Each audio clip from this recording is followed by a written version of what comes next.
दूसरी एक बात और बड़ी ज़रूरी है और मेरा दिल करता है ये तकरीर रोज़ की जाए। इखलाक हसना का कमाल ये है कि खुददार रह के ज़िंदगी गुजारे, इज्जत नफ्स के साथ। ये हाथ फैलाना छोड़ दे, ये अमीरों की जेबें देखनी छोड़ दे। आप यकीन करें कभी बड़ी बड़ी तकलीफ होती है। एक इज्तिमा में, एक प्रोग्राम में मैं गया तो वहाँ कारी साहब ने एक साहब का MPA साहब को बुलाया हुआ था, तो खाने की मेज पे बैठे तो वो उलमा को नसीहतें कर रहे थे, आप लोग ये जुमा पढ़ाया करें, आपको पता नहीं है लोग कहाँ चले गए, आप लोगों को लड़ाए नहीं। तो मैं इसलिए खामोश रहा कि अब इन्होंने फंड भी दिया होगा, उलमा बेचारों की मजबूरी होती है, जेब से कहाँ खर्च हो सकता है, इतने पैसे ही नहीं होते। तो किसी जगह से अब वो नसीहतें करने लग गया, आप लोग इनको जमा करें। क्यों भला? इसलिए कि अगर खुददारी हो ना थोड़े पे गुजारे का, तो फिर इन जैसे लोगों की जरूरत नहीं पड़ती। ये जब इनसे कोई थोड़ा सा आप तवक्को रखते हैं फिर ये जुल्म करते हैं। थोड़ी देर के बाद फिर कहने लगा जी मैं आपको मजमून देता हूं अगले जुमे का,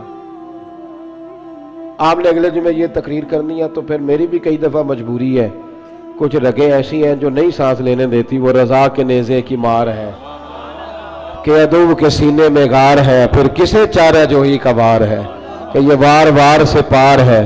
तो कई दफा मजबूरी होती है ना, इट सिट ते पखड़ा कुआर गंदल असी और भी बूटियां जानने। तो वो मतलब उसने समझा कि सारे ऐसे हैं। तो कहने लगा जी फिर बोले आप वादा करते हैं। मैं क्या चोरी साहब की कम कर दे हो? कहता भांडे बनाने। मैं क्यों ही बनाया करो ध्यान नाल, ये उलमा के मामलात में मुदाखलत बंद कर दे। आपको क्या पता क्या मौजू बयान करना है, आप उलमा को मशवरा देंगे, जय काम करें अपना। कभी किसी ने उठ के पायलट को मशवरा दिया कि जहाज सही चला? उसके पास ट्रेनिंग है, वो मर्जी करेगा, जिस तरह का उसका दिल करेगा वो चलाएगा। कभी किसी ने बस के ड्राइवर को उठ के मशवरा दिया कि ये वाला गियर लगा, गाड़ी ये गियर मांग रही है? आप खुदा का खौफ करें, ये 8 साल मदरसे में पढ़ा है, इसको पता है इसने कैसे करके दीन चलाना है। और उलमा ने अल्हम्दुलिल्लाह उलमा ये जितनी आपको कहते हैं जी मौलवियों ने क्या किया है, तो मैंने कहा मस्जिदें कम होती हैं, कुरान सुनाने वाले ज्यादा होते हैं। ये उलमा की मेहनत है अल्लाह के फजल से। हर मस्जिद में अज़ानें होती हैं, जुमे का खुतबा होता है, ये उलमा की मेहनत। और फिर मैंने उनसे किबला से भी अर्ज की, मैंने कहा छोड़ दे आप हमें बुलाएं, मस्जिद वाला स्पीकर चलाएं, अब कोई बंदोबस्त ना करें, आप मस्जिद की चटाइयां बिछाएं। हमको मोहताज है कि हमें बहुत ज्यादा बंदोबस्त होगा तो नोट गिरेंगे तो तब भी तकरीर होगी। ये रसूलुल्लाह का दीन है। अगर कुफारे मक्का के मजमे में खड़े होके अकेले जनाब अबू बकर सिद्दीक मुस्तफा की शाने बयान कर सकते हैं, तो हम भी हर जगह खड़े होकर बयान कर सकते हैं। कोई ऐसा मुश्किल काम नहीं है।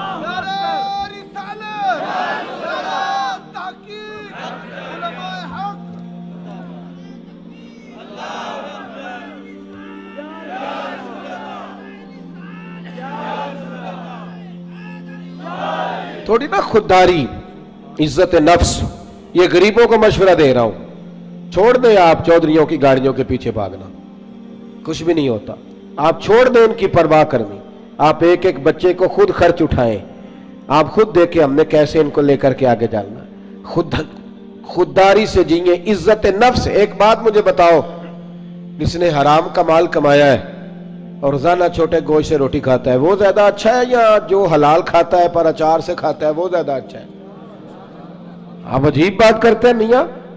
मेरे अब्बा जी से एक दफा मैंने पूछा, अब्बा जी आपको पसंद क्या है? कहने लगे जो तो पुत्र भुख लगी होवे तो यार शाही पसंद होंगी है, तो नमे लगी होवे तो नखरे ही होंगे ने, और दोपहर को भूख लगी हो तो अचार बड़ा चस्का देता है, कभी खा के देखें। शर्त यह है कि भूख लगी हो। चटनी की जो लज्जत होती है वो और होती कोई नहीं। आप मेहरबानी करें, गुड़ से भी रोटी गुजर जाती है। मैंने अल्हम्दुलिल्लाह खुद प्याज से खाना खाया। मैं दोपहर को घर आया स्कूल से, तो अम्मा जी से पूछा, अम्मा जी रोटी है? कहने पुत्र कोई नहीं। तो मैंने कहा मैंने खाना खाना है। तो अम्मा कहने लगी बेटे 2 ही हल है, या तो मैं किसी से कर्ज लूं और तुम्हारे लिए 2 टाइम सालन पकाया करूं, और या फिर तुम सियाने हो जाओ। तो मैंने कहा जी नहीं आप कर्ज नहीं लें, आप बताएं क्या करना है। तो कहने लगी तुम्हारा अब्बा खा के गया अभी अभी प्याज के साथ रोटी, गुजर जाएगी। मैंने कहा आप लाएं, इंशाल्लाह गुजरेगी, क्यों नहीं गुजरेगी, हलक से गुजरेगी, क्या इसमें हर्ज है? आप अपनी मिट्टी पे चलने का तरीका सीखें, किसी के संगे मरमर पे चलोगे तो फिसल जाओगे। आप छोटी मस्जिद में गुजारा करें, आप खुददारी से जिए, इज्जत नफ्स हुसन है जिंदगी का।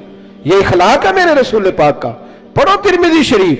حضرت صوبان بن مالک کو سامنے بٹھا کے نبی پاک نے فرمایا سجنا تجھ پہ پیار بڑا آ رہا ہے, حضور حکم کرے. فرمایا حکم یہ ہے کہ ایک وعدہ تو میرے ساتھ کر, ایک میں تیرے ساتھ کرتا ہوں. یا رسول اللہ حکم کرے. تو نبی پاک نے فرمایا تو وعدہ کر کسی دنیا دار کے آگے ہاتھ نہیں پھیلائے گا, اور میں وعدہ کرتا ہوں رب تجھے بغیر حساب جنت عطا فرمائے گا. چھوڑ دنیا داروں سے مانگنا, مانگنا ہے تو رب سے مانگ, رب کے رسول سے مانگ. آپ یہ کیا بات کرتے ہیں بھائی؟ وہ ایک شاعر تھا نا, کبھی گزر رہا تھا پاس سے, تو یہ شاعر ناراض نہ ہو جائے, میرا بڑا اچھا شعری ذوق ہے. شاعر ناراض, کئی دفعہ شاعروں کی جو پوزیشن ہوتی ہے وہ قابل رحم ہوتی, وہ چادر سی اوڑھ لیتے ہیں بیچارے, اور سردیوں کی راتوں میں بھی چوکوں پہ بیٹھے رہتے ہیں. تو ایسا ہی کوئی شاعر بیٹھا تھا, تو ایک سیٹ گزرا تو اس نے 5 روپے نا پھینک دیے. وہ شاعر نے بلایا, اس نے کہا یہ کیا ہے؟ کہنے لگا جی وہ مسئلہ یہ ہے کہ آپ کی حالت بڑی عجیب تھی, تو میں نے کہا چلو خرچہ چل جائے گا. تو اس نے کہا اٹھا اپنے پیسے, میرا تو عشق میں یہ حال ہے, ورنہ میں کوئی سیٹھوں کا محتاج تو نہیں نا. اس نے ایک شعر کہا تھا, مجھے زندگی بھر رہ گیا, کبھی کبھی جب اپنی موج میں ہوتا ہوں تو اکیلا بھی پڑھتا رہتا ہوں.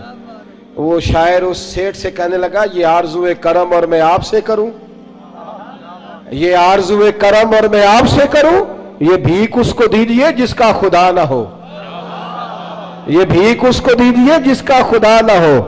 ہارون رشید بیٹھے گزر رہے تھے, تو حضرت بہلول دانا بیٹھے تھے. تو بہلول دانا زمین پہ بیٹھے, ہارون رشید ہاتھی کی سواری کر رہا تھا, لشکر تھا دائیں بائیں آنا جانا. تو بہلول دانا زمین پہ بیٹھے تھے, مٹی کے ساتھ کھیل رہے تھے. ہارون رشید آیا, السلام علیکم بابا جی کیسے ہو؟ فرمایا بڑا شکر ہے اللہ کا. یہ شکر ہوتا ہے مزیدار قسم کا. میں نا مدرسے میں لگے ہوئے تھے مستری, تو ایک طالب علم بڑا پریشان رہتا تھا کہ روٹی جو ہے نا وہ اس طرح کی پکنی چاہیے. تو میں نے اس کو بلایا کھڑکی سے, میں نے کہا ادھر آ تجھے ایک منظر دکھاؤں. وہ مزدور نا دوپہر کو روٹی لاتا ہے, ساتھ دیہڑی لگا ہوتا ہے نا جو, تو میں نے کہا وہ دیکھ مزدور کھانا کھانے لگا ہے.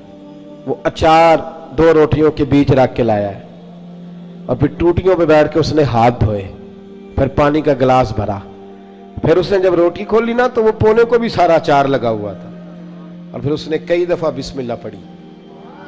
اور پھر جب وہ روٹی کھا رہا تھا, روٹی کھا کے پھر اس نے پونا لپیٹا, اور اس کی آنکھوں میں ریت تھی, پر جب وہ شکر ادا کر رہا تھا نا, اور ہاتھ باندھ باندھ کے آسمان کی طرف دیکھ رہا تھا, تلفظ تو اتنا اچھا نہیں تھا اس کا, پر اس کی باڈی لینگویج کہہ رہی تھی جو بیان کر رہا ہے نا وہ روحوں سے بیان کر رہا ہے, وہ اندر سے آواز آ رہی ہے اندر سے. یہ 300 روپیہ شام کو مزدور کو دیہڑی ملتی ہے, تو وہ 3 دفعہ ہاتھ صاف کرتا ہے, پھر بسم اللہ شریف کہہ کے پکڑتا ہے. تو جو خطیب صاحب کہتے ہیں کہ وہ 35,000 اکاؤنٹ میں کرا دینا, انہوں نے تو کبھی بسم اللہ نہیں پڑھی. یہ جب آپ ایسے نوٹ پھینکتے ہو تو کبھی نعت خواہ کو دیکھا بسم اللہ پڑھتے ہوئے؟ سوال ہی نہیں پیدا ہوتا. اس کو تو پتہ ہے کہ اب کون سا شعر ہے جو بار بار پڑھوں گا تو اس پہ نوٹ آئیں گے, اس کو تو پتہ ہے. اور ساتھ یہ بھی کہہ رہا ہے کہ میں نبی پاک کے طرف سے آتا ہے تو کھاتا ہوں. تو یہ کیوں کہہ رہا تھا پہلے 25,000 بھیجو تو پھر آؤں گا؟ اس کی کیا ضرورت تھی؟ اگر تو حضور کے نام پہ کھاتا ہے نا تو پھر سیٹھوں سے سوال کرنے کی ضرورت ہی نہیں. مصطفیٰ کریم جب دیتے ہیں تو شان کے ساتھ دیتے ہیں, اور گھر بیٹھے بٹھائے بھی عطا کر دیتے ہیں, پھر ضرورت نہیں. بہلول دانا بیٹھے تھے تو ہارون رشید قریب سے گزرا, بابا کیا حال ہے؟ کہ بڑا اچھا. کہنے لگے بابا کوئی حکم ہی کر دے. تو بابا جی مسکرا پڑے, کہنے لگے تجھے کون دیتا ہے؟ کہنے لگا اللہ. تو فرمایا مجھے. کہا اللہ.